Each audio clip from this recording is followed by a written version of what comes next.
پھول گوبھی کے استعمال سے پھوڑے، پھنسیاں اور بواسیر کی شکایت ختم ہو جاتی ہے۔ انسان ان چیزوں سے کم بیمار ہوتا ہے جو وہ کھاتا ہے، زیادہ وہ ان چیزوں سے بیمار ہوتا ہے جو اسے اندر ہی اندر کھا رہی ہوتی ہیں۔ پٹھوں میں درد رہتا ہو تو سبز ٹماٹر کھا لو، درد کم ہو جائے گا۔ گوبھی کا سالن کھا کر دودھ پینے سے چہرے پر دانے نکل آتے ہیں۔ مت پوچھ مسلمان کا حال مسجد کے لیے سر کٹانے کو تیار ہے، لیکن مسجد میں سر جھکانے کو تیار نہیں۔ نبی کریم صلی اللہ علیہ وآلہ وسلم کا نام سنتے ہی ہم جھوم جاتے ہیں، نبی کریم کا حکم سنتے ہی ہم گھوم جاتے ہیں۔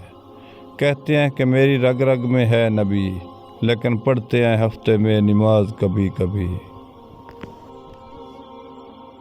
بیوی کو ہمیشہ انار کھلایا کرو، جوان اور خوبصورت رہے گی، شوہر چاہے بوڑھا بھی ہو جائے۔ گناہ انسان کو دنیا میں سب سے بڑی سزا یہ دیتا ہے کہ انسان کا دعا سے اعتماد اٹھ جاتا ہے۔ کالے چنے وزن کم کرنے کے لیے مفید ہیں، ہڈیوں اور ذہنی صحت کو مضبوط بناتا ہے۔ 4 سے 5 دن کچا پیاز کھانے سے پیٹ کے کیڑے مر جاتے ہیں۔ روٹی کے اوپر فوری پانی پی لینے سے قوت باء میں کمی آتی ہے اور نفس کمزور ہوتا ہے۔ نزلہ، زکام اور کھانسی کے لیے امرود مفید ہے۔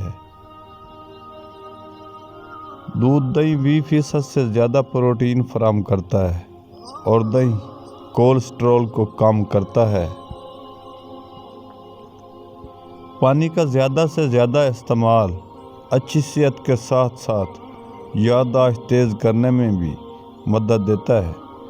فالج کے مریض روزانہ شام کو ادرک کا قہوہ بنا کر پی لیا کرو۔ خوراک حلال رکھو، دعا قبول ہوگی۔ کھانے والا ہمیشہ بیماریوں کی زد میں رہتا ہے۔ خربوزے کے چھلکوں کو ابال کر پانی سے منہ اپنا دھو لے، رنگ صاف اور گورا بھی ہو جائے گا۔ جن لوگوں کو اپنا معدہ ہمیشہ کے لیے ٹھیک رکھنا ہے، کھانا کھانے کے بعد تھوڑا گڑ چکھ لیں۔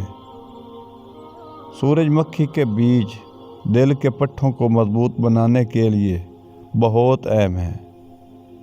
شلجم کھایا کرو، یہ بھوک کو بڑھاتا ہے اور بدن کو طاقتور بناتا ہے۔ اگر آنتوں میں زخم ہو جائیں تو بیر کا استعمال کریں۔ جن افراد کا معدہ کمزور ہو، صبح ناشتے کے ٹائم جامن کھائیں، معدے کی کمزوری دور ہو جائے گی۔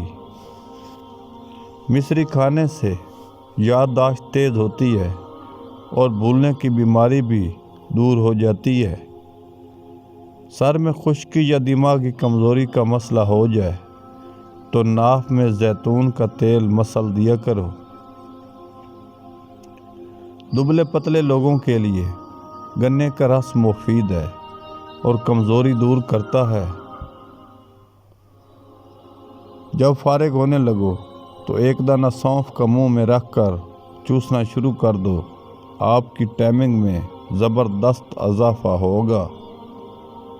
جس کو اللہ کی یاد مل جائے اس کو پھر سکون ہی سکون ہے۔